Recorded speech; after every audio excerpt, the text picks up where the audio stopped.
새벽 4시 30분.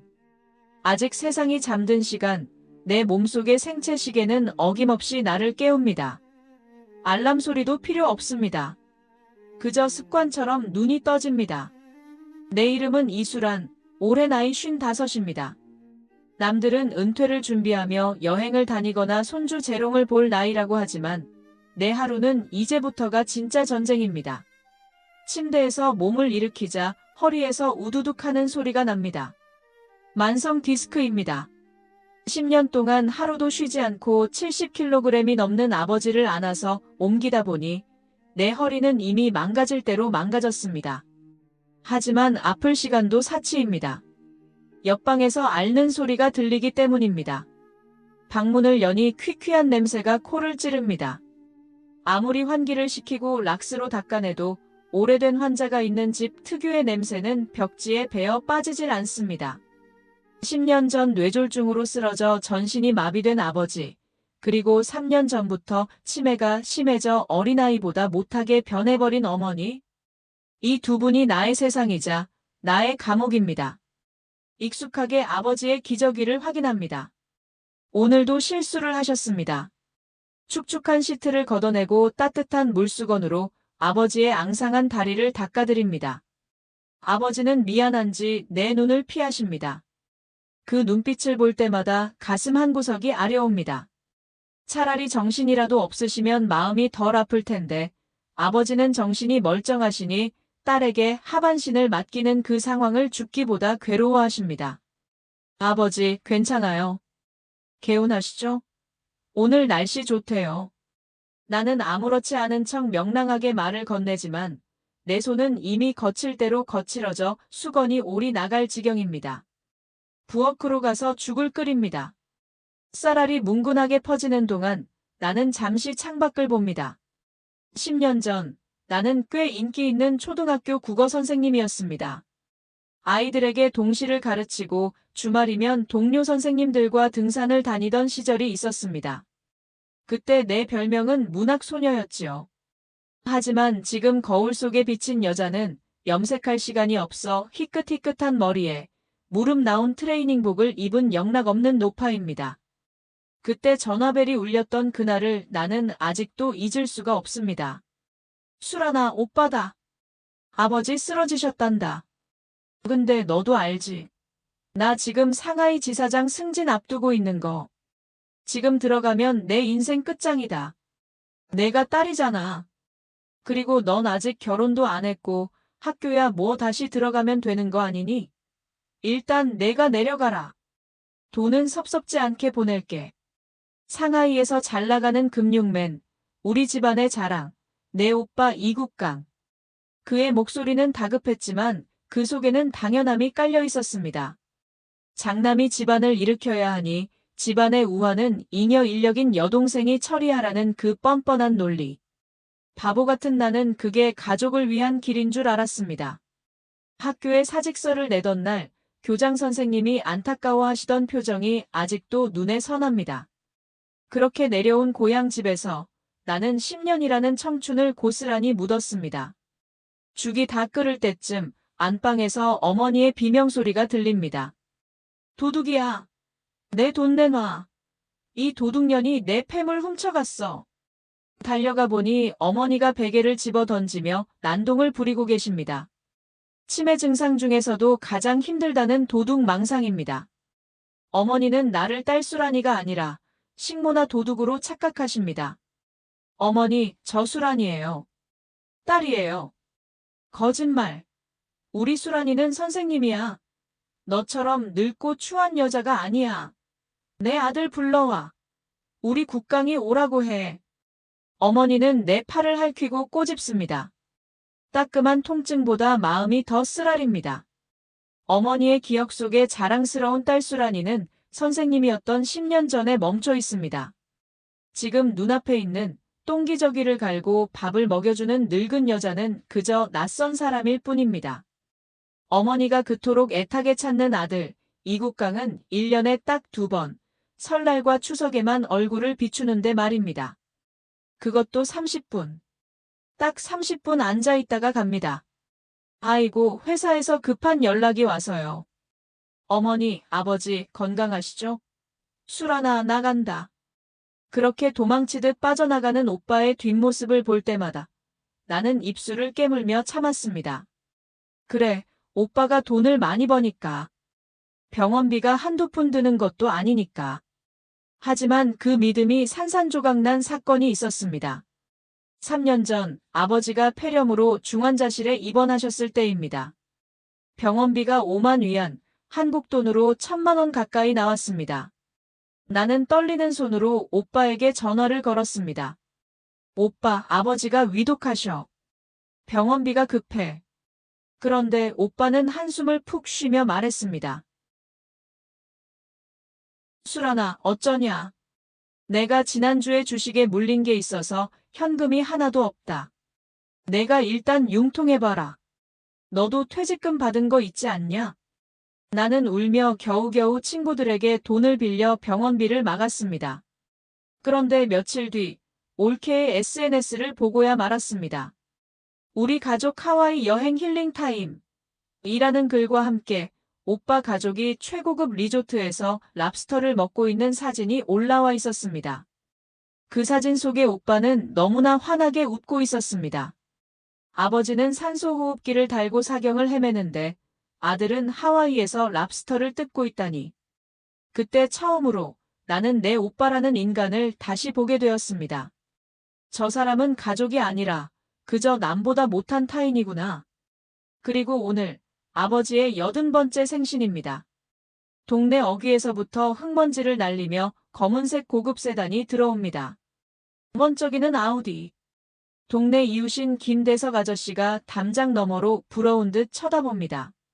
아이고, 술안내 오빠 왔구먼. 출세했어, 출세했어. 차 좋은 거 봐라. 나는 씁쓸하게 웃으며 마당으로 나갑니다. 차 문이 열리고 오빠와 올케가 내립니다. 올케 장리는 시골 흙바닥이 더럽다는 듯 까치발을 들고 걷습니다. 그녀의 손에는 명품 로고가 박힌 가방이 들려있고 목에는 굵은 진주 목걸이가 걸려 있습니다. 반면 내 옷차림은 시장에서 5,000원 주고 산 헐렁한 몸빼바지입니다. 우리의 처지는 너무나 극명하게 대비되었습니다. 아버지, 불효자식 국강이가 왔습니다. 생신 축하드립니다. 오빠는 들어오자마자 큰 절을 올리며 호들갑을 떱니다. 아버지는 반가움에 어눌한 목소리로 왔냐? 하고 겨우 대답하십니다. 어머니는 아들을 보자마자 덩실덩실 춤을 추십니다. 내 새끼, 내 아들, 밥은 먹었어? 애미가 고기 구워줄까? 방금 전까지 나를 도둑년이라고 욕하던 어머니가 맞나 싶을 정도로 다정한 목소리입니다. 나는 부엌구석에서 그 모습을 지켜보다가 조용히 과일을 깎아내갑니다.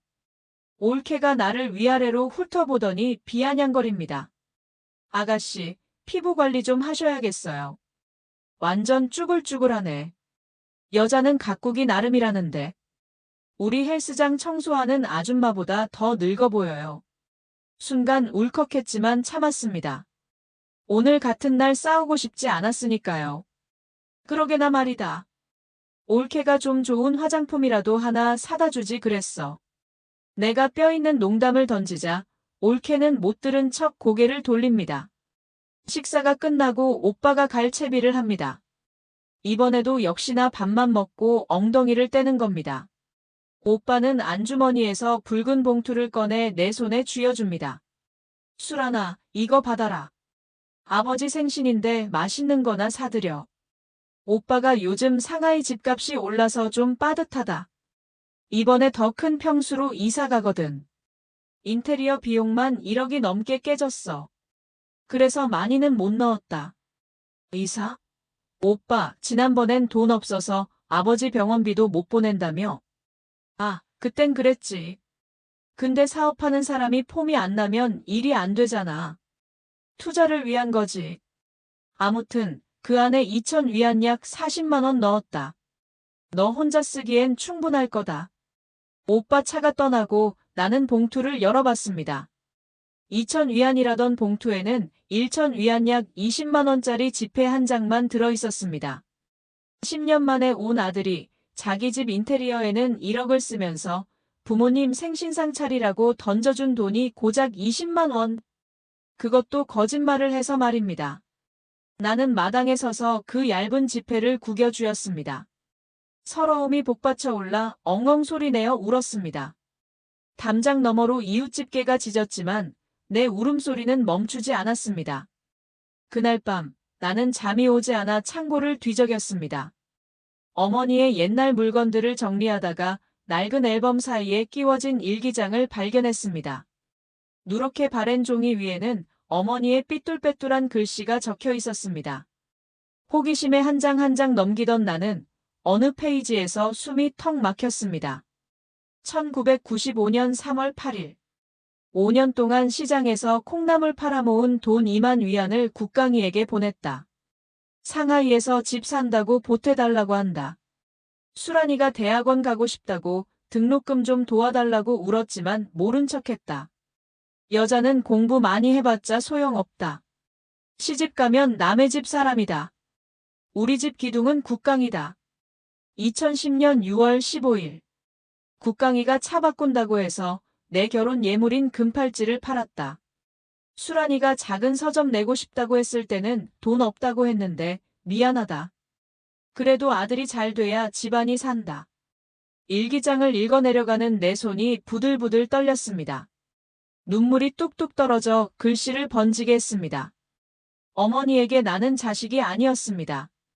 나는 그저 아들을 빛내기 위한 땔감이었고 아들이 없을 때 빈자리를 채우는 보험에 불과했습니다.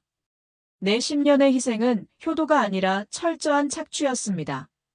나는 그 밤 일기장을 가슴에 품고 짐승처럼 울부짖었습니다. 엄마, 어떻게 나한테 이럴 수가 있어. 비극은 예고 없이 찾아왔습니다. 한 달 뒤 장마가 시작되던 날 밤이었습니다. 천둥 번개가 치던 그 밤, 어머니가 심장마비로 쓰러지셨습니다. 구급차를 불렀지만 병원에 도착하기도 전에 어머니는 숨을 거두셨습니다.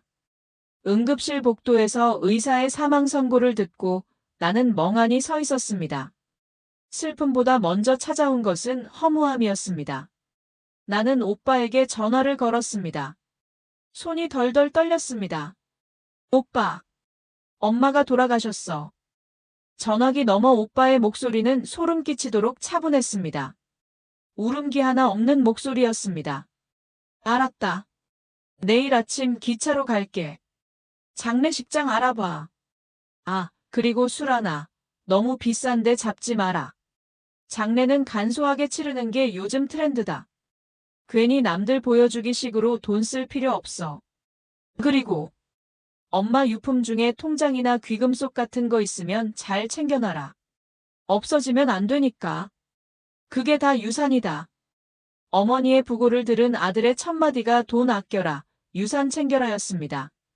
나는 전화를 끊고 하하 하고 실성한 사람처럼 웃었습니다. 장례식장에 도착한 오빠 부부는 검은 상복을 입고 연예인처럼 선글라스까지 낀 채 나타났습니다. 친척들이 모여있는 빈소에 들어서자마자 두 사람은 약속이라도 한 듯 바닥에 쓰러지며 통곡을 시작했습니다. 아이고 어머니, 불효자식 국강이가 왔습니다. 이렇게 가시면 어떡합니까? 어머니, 며느리 왔어요. 아이고 불쌍하신 우리 어머니. 그 울음소리가 어찌나 크고 자기적인지 마치 삼류 연극을 보는 것 같았습니다. 하지만 문상객들은 속아 넘어갔습니다. 동네 어르신들은 역시 아들이 최고다. 아들이 저렇게 우니 어머니도 편히 가시겠다며 칭찬했습니다. 구석에 멍하니 서 있는 나에게는 아무도 말을 걸지 않았습니다. 나는 상주 완장을 찬 오빠의 팔뚝을 보며 저 완장이 내 것이어야 했다고 생각했습니다. 장례식 음식 문제로도 사달이 났습니다. 오빠는 손님들에게 대접할 음식을 가장 싼 것으로 주문하라고 지시했습니다. 수육은 빼고 그냥 국밥에 김치만 놔. 술도 싼 걸로 깔고. 오빠, 멀리서 오신 손님들인데 너무한 거 아니야? 야, 이수란. 내가 돈 낼 거야? 장례비 내가 낼 건데 왜 내가 참견이야? 아낄 수 있는 건 아껴야지. 아, 근데 내 사업 파트너인 김 사장님 오시면 그땐 양준해와. 알았지? 부모님 마지막 가시는 길에도 오빠는 자신의 체면과 이익만 계산하고 있었습니다. 발인을 앞둔 저녁, 나는 잠시 쉴 곳을 찾아 휴게실로 향했습니다. 문이 살짝 열려 있었고 그 안에서 오빠와 올케의 은밀한 대화가 들려왔습니다. 여보, 이번에 아버지 집이랑 땅 무조건 팔아야 돼. 나 지난달에 주식 투자한 거 반토막 난 거 알잖아. 사채 쓴 것까지 막으려면 적어도 150만 위안은 필요해. 안 그러면 나 감옥 갈 수도 있어. 오빠의 다급한 목소리였습니다. 올케가 날카롭게 대꾸했습니다. 알아요. 근데 아가씨가 가만히 있을까요? 10년이나 뒷바라지 했는데 집이라도 달라고 하면 어떡해요? 동네 사람들 눈도 있고. 오빠가 코웃음을 쳤습니다. 수라니? 걔가 뭘 알아? 평생 시골 구석에 박혀서 선생질이나 하던 애야. 세상 물정 몰라. 내가 법대로 하자고 하면 찍소리도 못해. 법적으로 자식은 유산을 똑같이 나누게 되어 있어. 게다가 내가 장남이잖아.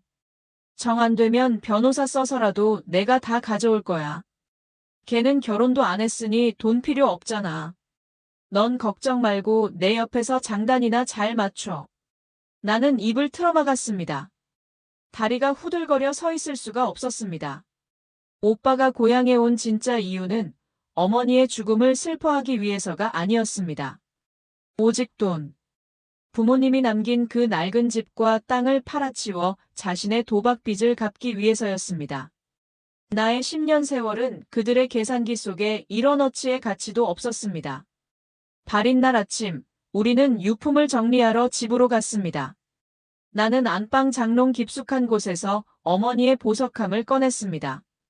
거기에는 어머니가 생전에 늘 말씀하시던 나에게 주겠다던 금반지 2개가 있어야 했습니다. 수란아, 이건 나중에 내가 시집 갈 때 가져가라. 할머니가 물려주신 거야. 어머니의 목소리가 귓가에 맴돌았습니다. 하지만 보석함은 비어 있었습니다. 대신 바닥에 꼬깃꼬깃한 메모지 한 장이 남아 있었습니다. 나는 떨리는 손으로 메모를 읽었습니다. 2018년 설날. 며느리 장리가 반지가 예쁘다고 해서 줬다.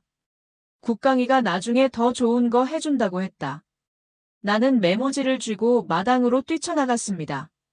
오빠와 올케는 벌써 집안의 가전제품들을 중고상에게 넘기려고 흥정하고 있었습니다. 오빠! 내가 소리치자 오빠가 귀찮다는 듯 돌아봤습니다.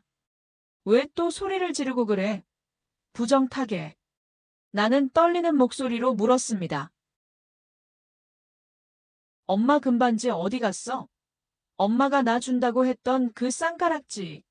그거 엄마가 나 결혼할 때 주신다고 아끼던 거잖아.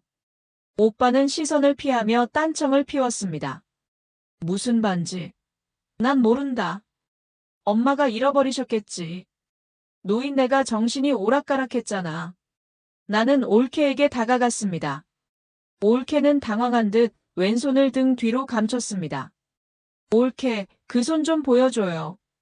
지금 끼고 있는 그 반지, 안쪽에 이씨 가문이라고 한자로 새겨져 있죠? 그거 우리 엄마 거잖아요. 어떻게 돌아가신 분 물건을 탐내요? 올케의 얼굴이 하얗게 질렸습니다. 그러자 오빠가 내 앞을 막아섰습니다. 이제는 본색을 드러내기로 작정한 모양입니다. 그래, 줬다. 며느리한테 준 게 뭐 어때서?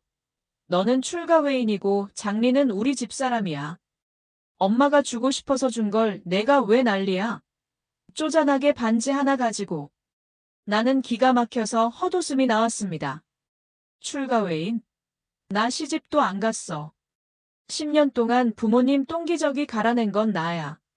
오빠는 1년에 한 번 와서 용돈 몇 푼 던져주고 생색낸 게 다잖아.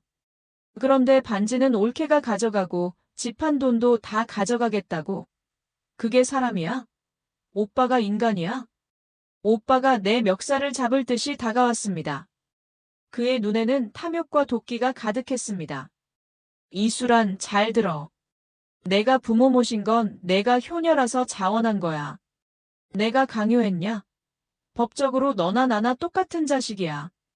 유산은 정확히 반반이다. 아니, 내가 장남이니까 제사 모시는 목까지 하면 내가 더 가져가는 게 맞아. 억울하면 소송하든가. 너 같은 시골 아줌마가 변호사비나 있겠냐? 주제를 알아야지. 오빠는 나를 밀치고 차에 탔습니다. 올케도 도망치듯 차에 올라탔습니다. 흙먼지를 일으키며 사라지는 차를 보며 나는 결심했습니다. 더 이상 울지 않겠다고. 착한 딸, 순종적인 여동생 이수라는 오늘로 죽었다고. 그날 밤 나는 책상 서랍 깊숙한 곳에서 낡은 녹음기 하나를 꺼냈습니다. 작년 가을 어머니가 잠시 정신이 돌아왔을 때 내 손을 잡고 하셨던 말씀을 녹음해둔 것이었습니다. 혹시나 나중에 어머니가 돌아가시면 목소리라도 듣고 싶어서 남겨둔 것이었는데 이것이 내 마지막 무기가 될 줄은 몰랐습니다. 그리고 나는 10년 동안 모아둔 영수증 박스를 꺼냈습니다. 부모님 병원비, 약값, 기저귀값, 생활비. 내가 푼돈 아껴가며 썼던 그 모든 기록들이 거기에 있었습니다. 나는 밤을 새워 엑셀 파일로 정리했습니다. 이것은 내 10년의 피와 땀에 대한 청구서였습니다. 한 달 뒤 법정이 열렸습니다. 시골 법원이었지만 팽팽한 긴장감이 감돌았습니다. 피고석에 앉은 오빠는 비싼 로펌 변호사를 대동하고 여유만만한 표정으로 앉아 있었습니다. 오빠 측 변호사는 화려한 언변으로 판사를 설득하려 했습니다. 존경하는 재판장님. 피고 이국강 씨는 상하이에서 성공한 사업가로서 비록 몸은 떨어져 있었지만 금전적으로 부모님을 부양했습니다. 반면 원고 이수란 씨는 직업 없이 부모님 댁에 얹혀 살며 주거비를 아꼈으므로 기여분을 주장하는 것은 부당합니다. 오히려 부모님의 집에 무상으로 거주하며 이득을 취했습니다. 따라서 법정 상속분대로 유산을 분할해야 합니다. 무상거주. 그 단어가 내 가슴을 후벼 팠습니다. 내가 24시간 대기조 간병인으로 일한 것은 쏙 빼고 방 한 칸 쓴 것만 부각하는 저들의 논리에 치가 떨렸습니다. 내 옆에는 국선 변호사님이 앉아 계셨습니다. 젊지만 눈빛이 살아있는 변호사님이었습니다. 내가 떨리는 손으로 마이크를 잡자 변호사님이 고개를 끄덕여 주셨습니다. 재판장님, 저는 법을 잘 모릅니다. 하지만 이것 하나만은 묻고 싶습니다. 효도는 돈으로 하는 게 아니라 시간과 마음으로 하는 것입니다. 오빠 측 변호사는 무상거주라고 했지만 만약 제가 간병인을 썼다면 한 달에 얼마가 들었을까요? 24시간 입주 간병인 비용은 월 2만 위안이 넘습니다. 10년이면 240만 위안입니다. 저는 제 인건비를 달라는 게 아닙니다. 최소한의 공정을 원할 뿐입니다. 오빠 측 변호사가 코웃음을 쳤습니다. 감정에 호소하지 마십시오. 증거 있습니까? 오빠가 돈을 안 보냈다는 증거요. 그러자 내 변호사가 벌떡 일어났습니다. 여기 있습니다. 지난 10년간의 은행 거래 내역입니다. 피고 이국강이 보낸 돈은 총 5회, 합계 1만 2천 위안 약 240만 원입니다. 10년 동안 240만 원. 1년에 24만 원입니다. 반면 여기 원고 이수란이 지출한 내역을 보십시오. 병원비, 약값, 생활비. 총 48만 위안 약 1억 원입니다. 원고는 자신의 퇴직금과 친구들에게 빌린 돈으로 이 모든 것을 충당했습니다. 방청석에서 웅성거리는 소리가 들렸습니다. 세상에 1년에 24만 원 보내놓고 효자 노릇을 한 거야? 너무하네, 정말. 오빠의 얼굴이 붉어졌습니다. 하지만 오빠 측 변호사는 물러서지 않았습니다. 그건 원고가 자의로 쓴 돈입니다. 법적 구속력은. 나는 자리에서 일어났습니다. 그리고 마지막 카드를 꺼냈습니다. 재판장님, 어머니의 유언이 있습니다. 나는 녹음기를 틀었습니다. 법정 안에 지직거리는 소음과 함께 어머니의 힘없는 그러나 또렷한 목소리가 울려 퍼졌습니다. 수란아, 우리 딸. 엄마가 미안하다. 평생 오빠만 챙기느라 너 힘든 거 알면서도 모른 척했어. 내 오빠는 욕심이 많아서 엄마 죽으면 분명 재산 다 가져가려고 할 거야. 그래서 이 말 남긴다.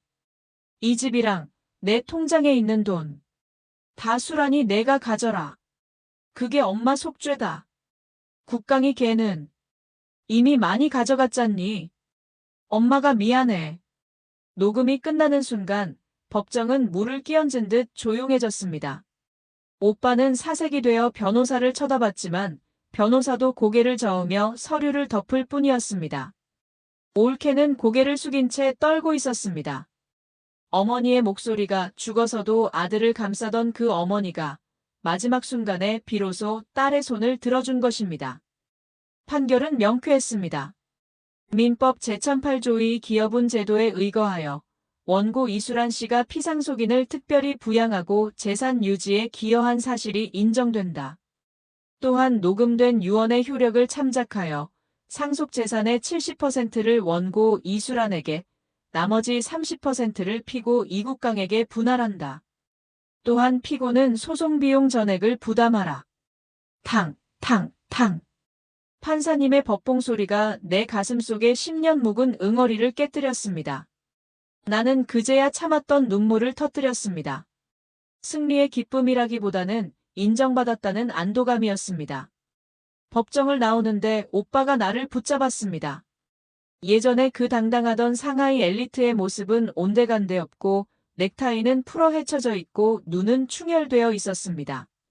수란아, 오빠가 잘못했다. 근데 너 알잖아. 나 지금 정말 힘들어. 그 돈 없으면 나 정말 길거리에 나앉아야 돼. 사채업자들이 우리 집 앞에 진치고 있어. 우리가 남도 아니고 70%는 너무하지 않니? 좀 나눠주라. 응. 오빠 한 번만 살려주라. 그는 내 바짓가랑이를 잡고 애원했습니다. 불과 며칠 전만 해도 나를 시골 아줌마라고 무시하던 그 입으로 말입니다. 나는 오빠의 손을 차갑게 뿌리쳤습니다. 그리고 오빠의 눈을 똑바로 쳐다보며 말했습니다. 오빠 기억나? 10년 전 내가 교사 그만두고 내려갈 때 오빠가 뭘 했어? 넌 딸이니까 당연하다고 했지. 그리고 장례식장에서 뭘 했어? 법대로 하자고 했지. 난 오빠가 원하는 대로 법대로 했을 뿐이야. 그리고 돈. 오빠는 돈이 없는 게 아니라 양심이 없는 거야. 그 돈으로 빚을 갚든 술을 마시든 오빠 알아서 해. 이제 나한테 오빠는 없어. 나는 뒤도 돌아보지 않고 법원을 빠져나왔습니다. 등 뒤에서 오빠가 절규하며 내 이름을 부르는 소리가 들렸지만 발걸음을 멈추지 않았습니다. 하늘은 눈이 시리도록 파랬고 바람은 시원했습니다. 1년이 지났습니다. 나는 읍내에 작은 서점을 하나 냈습니다. 간판 이름은 수란 서점입니다. 내 이름을 건 내 가게입니다. 가게 한편에는 차를 마실 수 있는 작은 테이블도 두었고 내가 좋아하는 식물들도 가득 채웠습니다. 들리는 소문에 의하면 오빠는 결국 빚을 감당하지 못해 파산했고 올케는 남은 돈을 챙겨 도망갔다고 합니다. 오빠는 지금 상하이 변두리의 좁은 고시원에서 일용직을 하며 산다고 하더군요. 가끔 그 소식을 들으면 마음 한구석이 아릿하지만 다시는 돌아보지 않을 겁니다. 그것은 그가 뿌린 씨앗을 그가 거두는 과정이니까요. 햇살이 따스한 오후 서점 문이 열리고 동네 이웃인 김대석 아저씨가 들어오십니다. 어머, 사장님. 얼굴이 너무 좋아지셨네. 요즘 무슨 좋은 일 있어? 10년은 젊어 보여. 나는 웃으며 김 아저씨께 따뜻한 차 한 잔을 내어드립니다. 그냥요, 마음이 편해서 그런가 봐요. 이제야 숨 쉬고 사는 것 같아요. 나는 창가에 앉아 책을 펼칩니다. 10년 동안 잊고 살았던 내 이름, 이수란. 누군가의 딸, 누군가의 동생, 누군가의 간병인이 아닌 온전한 나 자신으로 살아가는 지금 이 순간이 나는 너무나 소중합니다. 서점 유리창 너머로 교복 입은 여학생들이 제잘거리며 지나갑니다. 까르르 웃는 그 아이들을 보며 나는 속으로 말해줍니다. 얘들아, 착한 딸이 되려고 너무 애쓰지 마. 너희는 너희 자신으로 살 때 가장 빛난단다. 효도라는 이름으로 너희의 인생을 희생하지 마렴. 너희의 권리는 너희가 지켜야 해. 세상은 착한 사람에게 상을 주지 않아. 스스로를 지키는 사람에게 상을 준단다. 이제야 나는 긴 터널을 빠져나와 진짜 내 인생의 첫 페이지를 넘깁니다. 오늘은 날씨가 참 좋습니다. 라디오를 켜니 제가 좋아하는 옛날 노래가 흘러나오네요. 나는 흥얼거리며 책의 첫 줄을 읽습니다. 모든 끝은 새로운 시작이다. 네, 제 인생은 이제 시작입니다.